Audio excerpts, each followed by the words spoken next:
Good morning, I'm Carolyn Shorkey, and we welcome you to this, our final pre-recorded Sunday service. Beginning next Sunday, July 11th, we invite you to come to our live in-person service at 11 o'clock in our sanctuary. It will be a flower communion, so remember to bring your flower. If you prefer, you may watch the recording of our live service remotely as per instructions you will find in our weekly newsletter, The Current.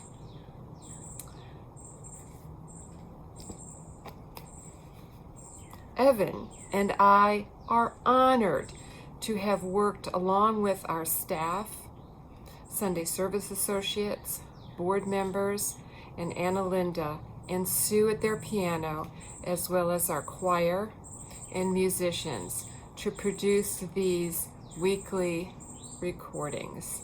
It truly does take a village. Now, there are a couple of announcements with regards to the reopening of our building. Hi, this is Debbie Evanchek. I'm on the Building and Grounds Committee wanting to provide an update on our brand new heating and air conditioning system that has been installed, along with a new air handling system that will bring fresh air into the building and circulate that air when temperature and humidity levels call for such things. It's a great system. It's going to be a lot more efficient and effectively bring in outside air, which is what we've been hoping for. There is a new thermostat you will find in the sanctuary. We will provide explanation on how to use that thermostat for anyone who needs it, particularly those folks who may be in the building on times other than Sunday for various social gatherings. So if anyone at all needs assistance trying to figure out how to work that new thermostat, please give me a call, give Ray a call, or anybody on the Building and Grounds Committee. We will be happy to come over and provide some instruction as to how to do it. It's fairly simple. So thanks again for all your support, especially those folks who helped with all the work to get this new project done. And look forward to seeing you all back on Sunday. Thanks. Bye-bye. Hi, this is Jackie Franklin, speaking for the Building and Grounds Committee to let you know about our new housekeeping protocols. In order to reduce expenses this year, we will not be hiring a cleaning person. It's going to be the responsibility of all of us who use this cherished space to take care of it. And we're all going to have to chip in to make sure that we have a clean and safe place to gather, which I know we're all looking forward to. We will be relying on volunteers, and we will have an online sign-up sheet, just like we do for the mowing and other tasks. The weekly cleaning should take place between Sunday afternoon and Tuesday evening, which allows the volunteers some flexibility with scheduling, and there will be a checklist of tasks that need to be accomplished on a weekly basis. We will also be asking groups that meet outside of regular service hours to make sure that they leave the church clean and tidy when they are finished with their meetings. You'll be hearing more about this in the Current. Let us know if you have more questions or want more details or want to know how to sign up. Contact me or anyone on the Building and Grounds Committee. We'll be glad to answer your questions. So call a friend and sign up as a team. Make it fun. Bring the kids and let them contribute their energy and enthusiasm. We've been working to spruce up the church during the time we've been closed with painting and organizing and cleaning and HVAC updates. So I know we will all look forward to being back. I look forward to seeing all your beautiful faces again in our clean and beautiful church. Thank you.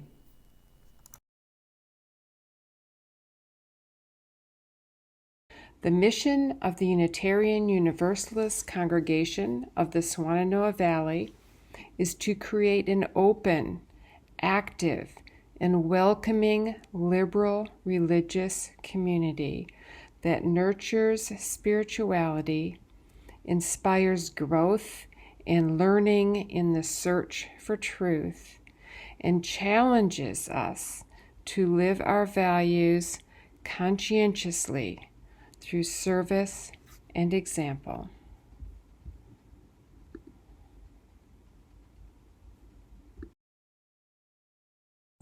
Let the service begin.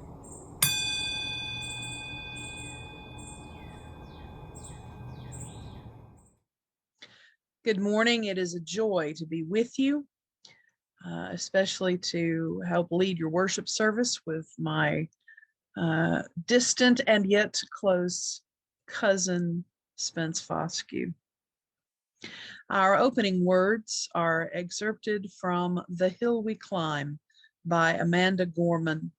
She spoke these words at the inauguration of President Biden and Vice President Harris, and I couldn't think of a better way to open our July 4th service. When day comes, we ask ourselves, where can we find light in this never-ending shade? The loss we carry, a sea we must wade. We've braved the belly of the beast. We've learned that quiet isn't always peace. And norms and notions of what just isn't always justice. We seek harm to none and harmony for all. Let the globe, if nothing else, say this is true, that even as we grieved, we grew, that even as we hurt, we hoped, that even as we tired, we tried, that we'll forever be tied together victorious, not because we will never again know defeat, but because we will never again sow division. We will rebuild, reconcile, and recover, and every known nook of our nation and every corner called our country, our people diverse and beautiful will emerge, battered and beautiful. When day comes, we step out of the shade, aflame and unafraid. The new dawn blooms as we free it, for there is always light, if only we are brave enough to see it, if only we're brave enough to be it.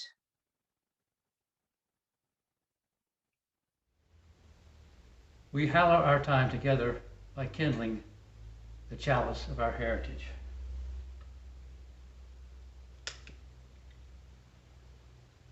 This is hymn number 134, Our World is One World.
My joy this week was to walk into the church and see the new cushions along our window bench in the portico, donated by Debbie and Roe.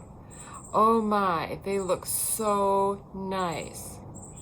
In addition to that, Debbie and Roe painted the larger of our bathrooms. Ooh la la, it is so bright and cheery in there. Thank you so much, Deb and Roe.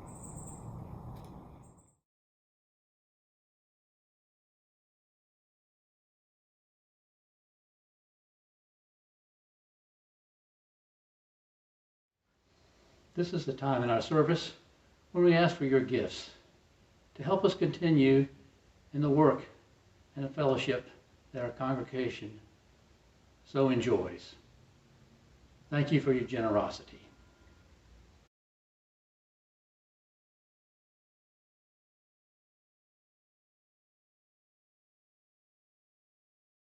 This is hymn number 140, Hail the Glorious Golden City.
Good morning.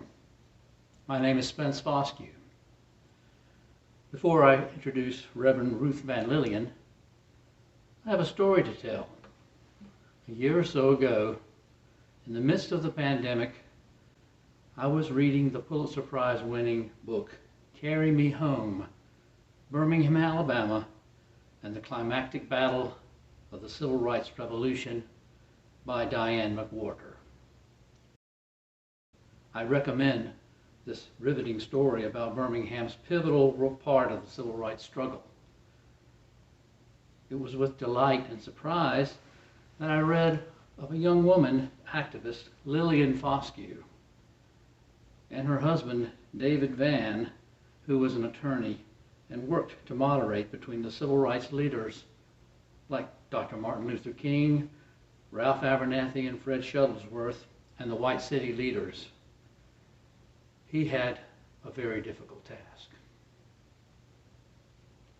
I became curious and did some internet searching to find out more about David Vann and Lillian Foscue, with whom I share my last name, and I knew that she must be related in somehow. In my search, I found Lillian's daughter Ruth.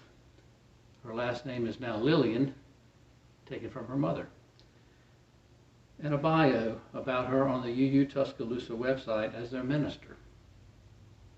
I contacted her through the website. We connected by phone and determined that our fourth great-grandfathers were brothers, hers having immigrated from North Carolina to Alabama in the early 19th century. Over the months, we have exchanged genealogical notes and decided that we need to have a real family reunion once this pandemic is behind us. Reverend Ruth is an Alabama native and a graduate of Birmingham-Southern College, the University of Alabama at Birmingham, and the Iliff School of Theology in Denver. She started out serving Methodist churches, spent some years on leave to homeschool her children, and transferred to the Unitarian Universalist Church during that time. She celebrated the 25th anniversary of her ordination and her UUA Preliminary Fellowship at the same General Assembly in 2019. She and her husband, Bill Malone, keep their home base in Birmingham, and with two marvelous sons and an incorrigible cat. She says she will begin serving the UU Fellowship of the Emerald Coast in August.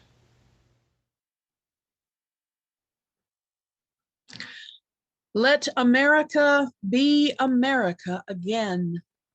Let it be the dream it used to be. Let it be the pioneer on the plain seeking a home where he himself is free. America never was America to me. Let America be the dream the dreamers dreamed. Let it be that great, strong land of love where kings never connive nor tyrants scheme that any man be crushed by one above. It never was America to me. Oh, let my land be a land of liberty that is crowned with no false patriotic wreath, but opportunity is real and life is free. Equality is in the air we breathe. There's never been equality for me nor freedom in this homeland of the free. In his 1935 poem, Let America Be America Again, Langston Hughes speaks of his country with a mixture of patriotic affection and profound anger, of celebration and accusation. Hughes speaks powerfully of his own experience as a Black man living in the deeply segregated society of the United States in the early part of the 20th century. He also speaks on behalf of racialized and marginalized groups reaching for the ideal of the American dream, which has remained just beyond their reach. Dr. Martin Luther King Jr. also spoke about the experience of the American dream in his sermon, The Other America. There are literally two Americas. One America is beautiful, overflowing with the milk of prosperity and the honey of opportunity. This America is the habitat of millions of people who have food and material necessities for their bodies, and culture and education for their minds, and freedom and human dignity for their spirits. In this America, millions of people experience every day the opportunity of having life, liberty, and the pursuit of happiness in all of their dimensions. But tragically and unfortunately, there is another America. This other America has a daily ugliness about it that constantly transforms the ebullience of hope into the fatigue of despair. In this America, people are poor by the millions. They find themselves perishing on a lonely island of poverty in the midst of a vast ocean of material prosperity. Oh, beautiful for spacious skies, for amber waves of green, for purple mountain majesties above the fronted plain. Is there still an American dream? Is there still an America worth dreaming of, worth singing about? Hughes' poem continues. Say, who are you that mumbles in the dark? And who are you that draws your veil across the stars? I am the poor white, fooled and pushed apart. I am the Negro bearing slavery's scars. I am the red man driven from the land. I am the immigrant clutching the hope I seek and finding only the same old stupid plan of dog eat dog, of mighty crush the weak. I am the young man full of strength and hope, tangled in that endless chain of profit, power, gain, of grab the land, of grab the gold, of grab the ways of satisfying need, of work the men, of take the pay, of owning everything for one's own greed. I am the farmer bondsman to the soil. I am the worker sold to the machine. I am the Negro servant to you all. I am the people, humble, hungry, mean. Hungry, yet today, despite the dream, beaten, yet today, oh pioneers, I am the man who never got ahead, the poorest worker bartered through the years. Remember the failed insurrection at the U.S. Capitol on January 6th and the events preceding and following? See them now in your mind's eye. See our former president and many of our elected Congress people declaring lies and manipulating the vulnerabilities of their listeners. See the mob of angry, ignorant, gullible, foolish, deluded, violent white Americans storm the Capitol building, the physical seat of our government, where that dream is supposedly perpetuated and protected. See the wanton vandalism, the gleeful destruction, the attacks on the defenders, the weapons, the mockery, the insults, the prideful entitlements. Now, think of the fight for civil rights of 50 years ago. See the crowds of Black and white citizens marching together to end the violent oppression. Think of the rallies and marches of 2020 and 2021 to protest again against racialized violence, against systemic racism, against police brutality, against white supremacy culture at its ugliest. Oh, beautiful for heroes proved in liberating strife, who more than self their country loved, unmerciful than alive.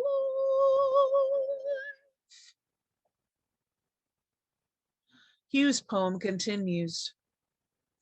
Yet I'm the one who dreamt our basic dream in the old world while still a serf of kings, who dreamt a dream so strong, so brave, so true that even yet its mighty daring sings in every brick and stone, in every furrow turned, that's made America the land it has become. Oh, I'm the man who sailed those early seas in search of what I meant to be my home, for I'm the one who left dark Ireland's shore and Poland's plain and England's leafy lee, and torn from Black Africa's strand, I came to build a homeland of the free. The free? Who said the free?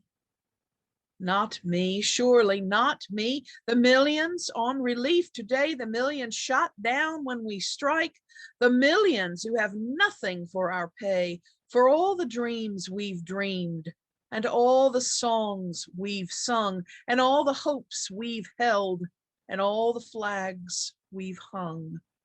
The millions who have nothing for our pay, except a dream that's almost dead today. America, America, God mend thine every flaw. Is it dead? Is the American dream dead? The man who was then our nation's president spat on the Constitution and led insurrection against our Congress. Police beat citizens peacefully protesting against violence toward Black persons And then the same police opened the gates for armed, violent, white rioters to attack our capital. Those elected to serve the citizenry are still actively working to undermine a certified and recertified election. I mean, you got to ask yourself, is there an America left at all? Confirm thy soul in self-control, thy liberty in love.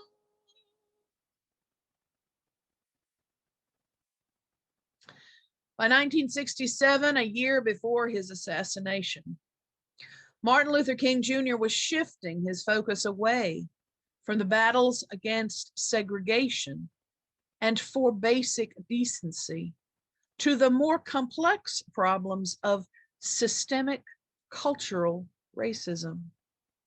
The people of the United States who had been appalled by bus attacks and police dogs were not prepared to go the next step and embrace racial equality in daily life.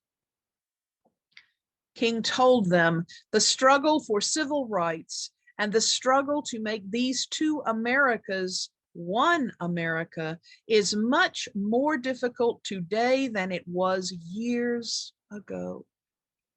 But we must see that the struggle today is much more difficult because we are struggling now for genuine equality. And it's much easier to integrate a lunch counter than it is to guarantee a livable income and a good, solid job. It's much easier to guarantee the right to vote than it is to guarantee the right to live in sanitary, decent housing conditions. It's much easier to integrate a public park than it is to make genuine, quality, integrated education a reality. To change the culture King lived in, defined by whiteness, which favored white persons, gave advantage and privilege to white persons, and placed all other racialized identities under, beneath, below the white identity in wealth, in housing options, in work opportunities, in education, in political power, in legislation, was a much more difficult challenge in the fight for justice. King continued, racism is still alive in American society and much more widespread than we realized. And we must see racism for what it is. It is a myth of the superior and the inferior race. It is not the assertion that certain people are behind culturally or otherwise because of environmental conditions. It is the affirmation that the very being of a people is inferior. And this is the great tragedy of it. I submit that however unpleasant it is, we must honestly see and admit that racism is still deeply rooted all over America. It is still deeply rooted in the North, and it is still deeply rooted in the South. King and Hughes both hold up a mirror to reflect truth about America. Truth in 1935, truth in 1967, truth in 2021. America is still not living up to her promises, still not living out of the values espoused by founders and leaders alike. King declared, and what is it that America has failed to hear? It has failed to hear that large segments of white society are more concerned about tranquility and the status quo than about justice, equality, and humanity. As the images from months of largely peaceful protests on behalf of justice for Black citizens flash in our minds, juxtaposed with scenes of an enraged white mob rioting in the Capitol, King's words ring eerily in our ears from 50 years ago. As long as America postpones justice, we stand in the position of having these recurrences of violence and riots over and over again. Let me say one other thing.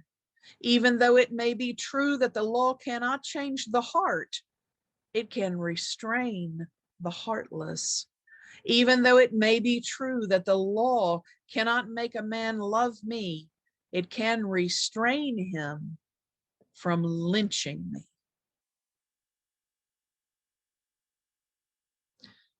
Let us be wary of calls for unity as code for the marginalized to settle down and stop complaining so we can move on. An America united under the tyranny of white supremacy is not an America I want to sing about. Hughes and King both remind us that to make the real America is to dismantle all systems of oppression and remake our nation. The patriot's dream is not a romantic notion of a new Europe where white people are entitled to fulfillment and non-whites take the scraps from under the table. Langston Hughes cries out, "Oh, let America be America again, the land that never has been yet, and yet must be, the land where every man is free, the land that's mine, the poor man's, Indians, Negroes, me. Who made America? Whose sweat and blood, whose faith and pain, whose hand at the foundry, whose plow in the rain must bring back our mighty dream again? Sure, call me any ugly name you choose. The steel of freedom does not stain. From those who live like leeches on the people's lives, we must take back our land again. America. Take back our land, our country. The rioters yelled words like that as they battered down the doors of the U.S. Capitol building. Take it back from home. Listen to these white supremacists squealing because they are losing control over what they have always taken for granted as their America. It's not anymore. It never really was. Consider this reinvention of the American dream by Dr. King. In a real sense, we're all caught in an inescapable network of mutuality, tied in a single garment of destiny.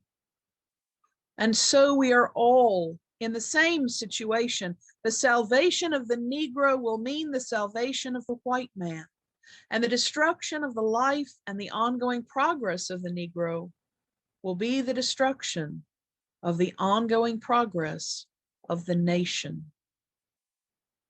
With this faith, we will be able to transform the jangling discords of our nation into a beautiful symphony of brotherhood. With this faith, we will be able to speed up the day when all of God's children, Black men and white men, Jews and Gentiles, Protestants and Catholics, will be able to join hands and live together as brothers and sisters all over this great nation. What shall we do, citizens? Shall we abandon this country to deteriorate and disintegrate in the toxicity of oppression and systemic injustice? Shall we shrug and shake our heads and armor ourselves to live compartmentalized lives of privilege, those who can afford it, while the rest of the country sinks into the abyss? Shall we cower in fear of white supremacists raging and threatening in their fearful tantrums? King and Hughes and millions of others cry out to us from history, do not abandon this America. Do not give up on the dream.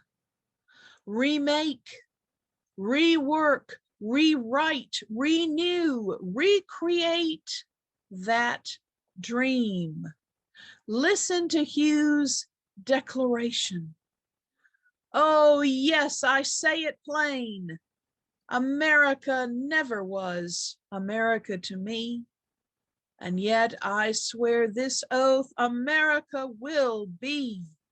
Out of the wreck and ruin of our gangster death, the rape and rot of graft and stealth and lies, we the people must redeem the land, the mines, the plants, the rivers, the mountains, and the endless plain, all the stretch of these great green states, and make America again.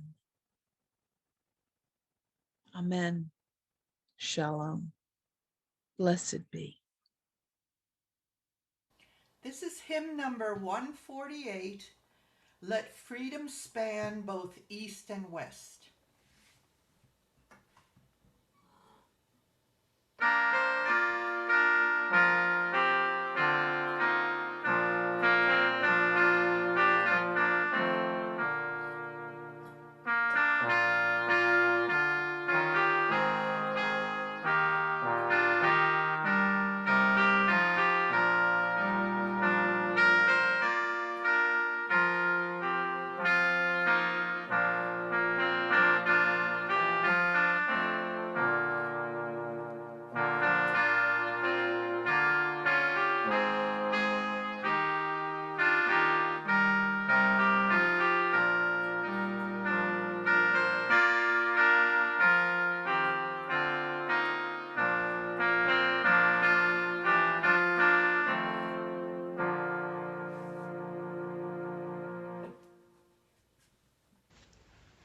We extinguish this flame, but not the light of truth, the warmth of compassion, or the fire of commitment. These we keep in our hearts until we are together again.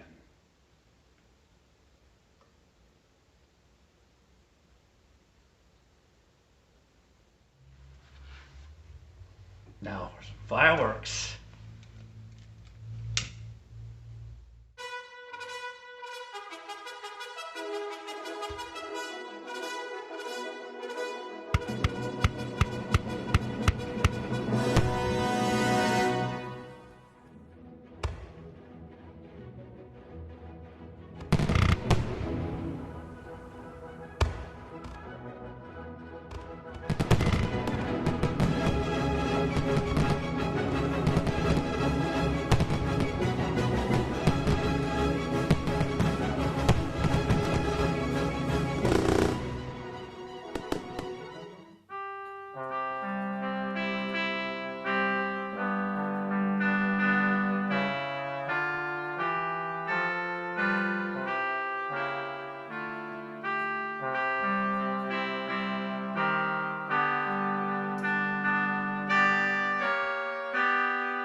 Let my glasses defog.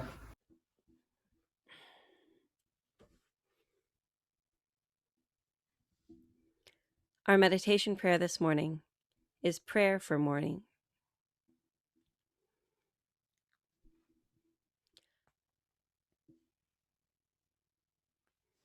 That's it. Happy birthday.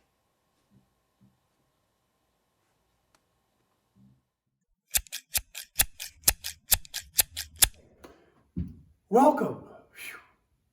Let's just take a deep breath. Oh. Okay, yeah. Good morning. That's it. You're done. I'm done.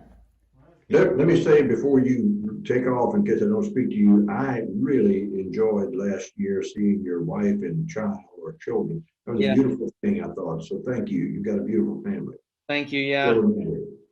It's been a rough year, but we've stuck together, and we've been a good family to stay at home. So we appreciate you coming back and doing this again for us. Honored to do it. Sure. Yeah. Excuse me. Oh, I've got to start this again. Oh, terrible.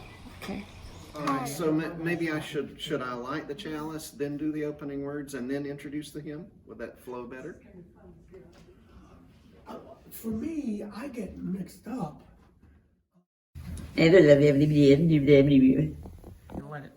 Like this? Or like all of them? I need a better system. Okay, we're done. It's time to go.